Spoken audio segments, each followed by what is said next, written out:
Hello guys. आज हम plasma membrane और सेल मेम्ब्रेन पढ़ेंगे। जैसे कि आपको पता है कि लॉकडाउन है, बच्चे ट्यूशन नहीं जा पा रहे हैं, तो उन्हें टॉपिक्स को अंडरस्टैंड करने में थोड़ी दिक्कत आ रही है। तो आप आज से मैं आपको बायो में टॉपिक वाइज पढ़ाऊँगा या चैप्टर वाइज पढ़ाऊँगा। जैसे कि आप मुझे कमेंट करेंगे, मैं उस हिसाब से आपको पढ़ाऊँगा। तो जैसा कि हमारा पहला टॉपिक है प्लाज्मा मेम्ब्रेन और cell membrane. Guys, cell membrane क्या होती है? सेल मेम्ब्रेन को ही हम प्लाज्मा मेम्ब्रेन कहते हैं। जैसे कि एक सेल है, अब सेल की आउटर मोस्ट कवरिंग होती है, ऐसे outermost covering of the cell होती है, जिससे कि आप कंटेंट या यानी मॉलिक्यूल्स हो गए, आयंस जैसे कि Na+ हो गया, मॉलिक्यूल्स हो गए, प्रोटीन्स हो गए, उस सेल मेम्ब्रेन की मदद से ही वो सेल अंदर और बाहर उस आयंस को ट्रांसपोर्ट करेगी। जैसे कि गाइस, आपका घर है, घर में आपका आउटर मोस्ट गेट होता है, तो उस गेट से आप अंदर और बाहर आ या जा सकते हैं। वैसी ही ये सेल मेम्ब्रेन काम करती है। सेल मेम्ब्रेन किसी भी आयन और मॉलिक्यूल को ऐसे ही नहीं आने दे सकती है, जाने दे सकती है। उसकी अपनी एक कंडीशंस होती हैं और वो यूज़फुल मटेरियल्स को अपने अंदर लेगी और जो वेस्ट मटेरियल होगा उसे बाहर ट्रांसपोर्ट कर देगी। जैसे कि ये बुक में भी लिखा है, it is the outermost covering of the cell that separates the content of the cell from its external environment. The plasma membrane allows or permits the entry and exit of some materials in and out of the cell।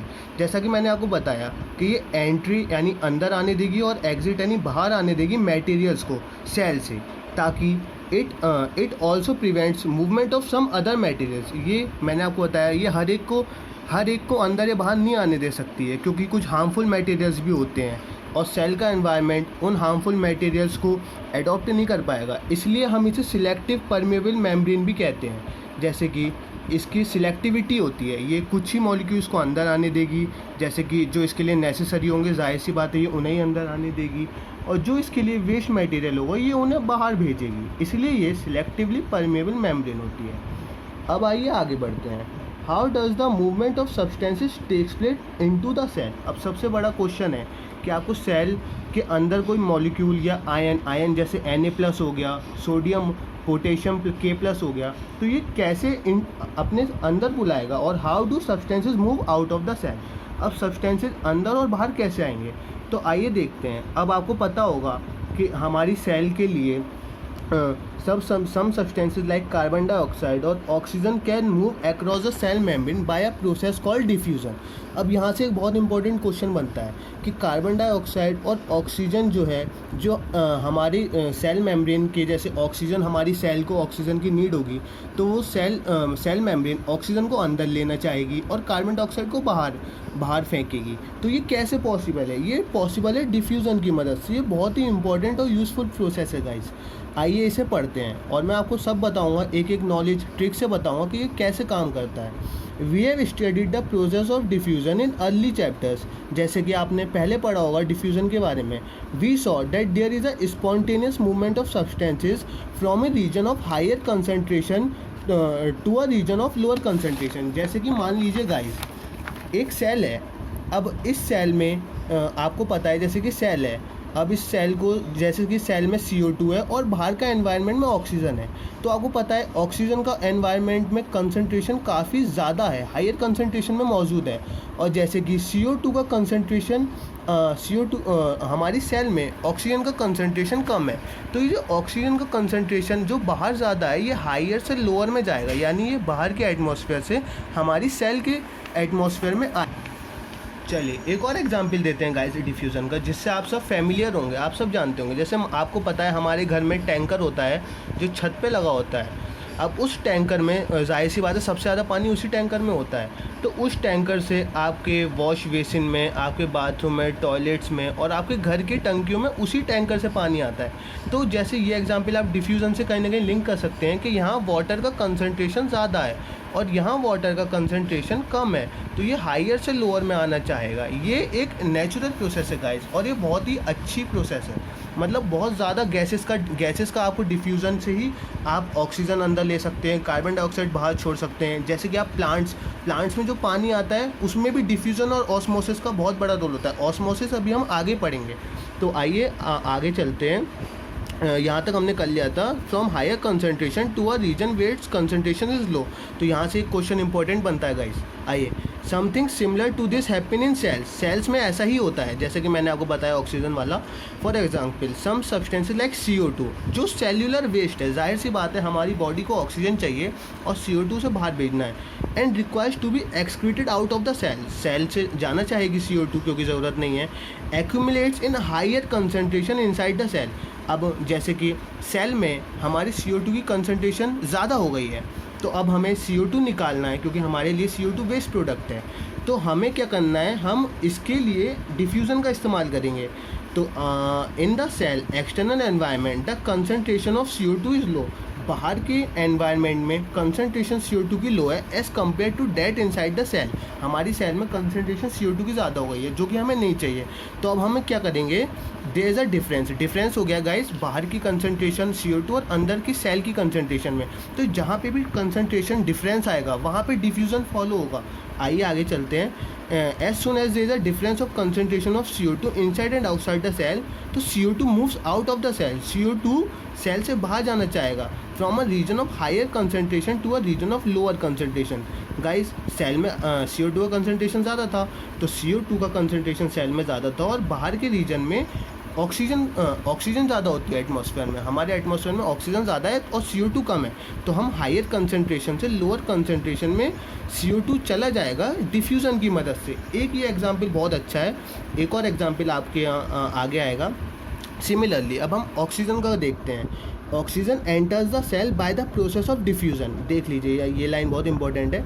Oxygen enters the cell by the process of diffusion when the level और concentration of oxygen inside the cell decreases। अब आपके body में बहुत सारे organs होते हैं, तो सब में ऑक्सीजन जाएगी तो ऑक्सीजन का कंसनट्रेशन कम होगा गाइस।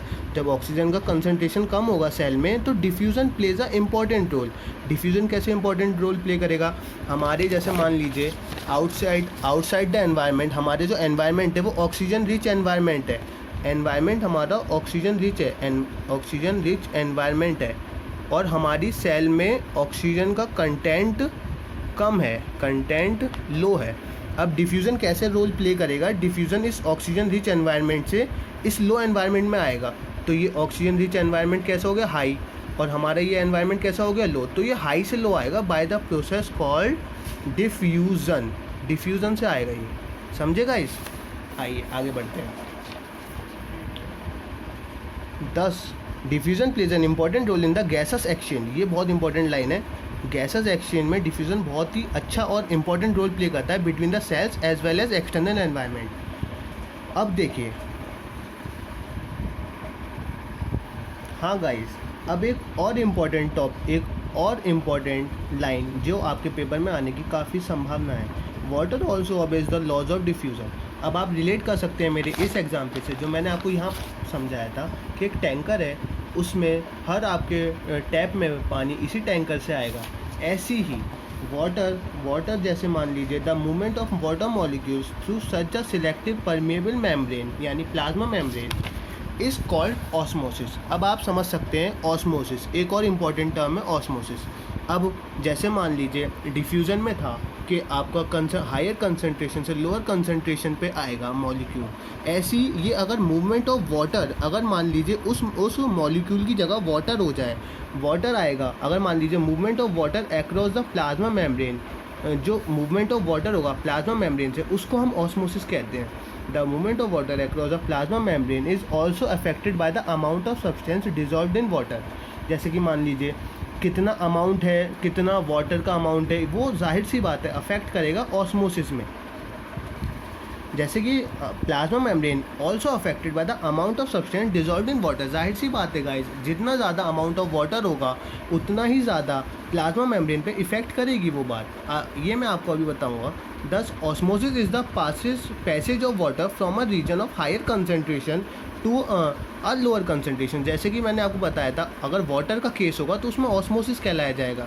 अगर मॉलिक्यूल वाटर है तो वो ऑस्मोसिस कहलाएगा। जैसे लिखा भी है, osmosis is the passage of water from a region of higher concentration, higher water concentration through a selective permeable membrane. Selective permeable membrane यानी आपकी प्लाज्मा मेम्ब्रेन आ गई यहाँ पे, to a region of lower water concentration till equilibrium is reached. अब ये equilibrium is reached आपको यहाँ पे समझ में आएगा। इस टॉपिक में इक्विलिब्रियम इज रीच्ड आएगा। इक्विलिब्रियम आप ऐसे समझ सकते हैं, जैसे मान लीजिए, तो गाइस मैं आपको बता रहा था इक्विलिब्रियम इज रीच्ड का क्या मतलब है। इक्विलिब्रियम मतलब ये है, जैसे आप ऐसे समझिए, ये दो ईयरफोन है। अब ये एक प्लेन है, ये एक प्लेन है। मान लीजिए ये दोनों ईयरफोन एक ही प्लेन में रखे हैं, तो इस पर ज़्यादा क्वांटिटी है और इस पर क्वांटिटी कम है, तो जाहिर सी बात है हायर कंसंट्रेशन से लोअर कंसंट्रेशन में जाएगा अगर, तो ये अगर मान लीजिए यहाँ पहुँच गया, तो ये कंडीशन इक्विलिब्रियम की हो गई। यहाँ पे इस प्लेन पे भी एक ईयरफोन है, इस प्लेन पे भी एक ईयरफोन है, इसको ही हम कहते हैं इक्विलिब्रियम इज रीच्ड। तो सही है गाइज़, यहाँ तक आपको समझ आ गया। आगे के वीडियो, आगे का हम ये टॉपिक कल पढ़ेंगे। अगर आपको अच्छा लगा हिट लाइक बटन एंड आगे शेयर कीजिए। Thank you guys.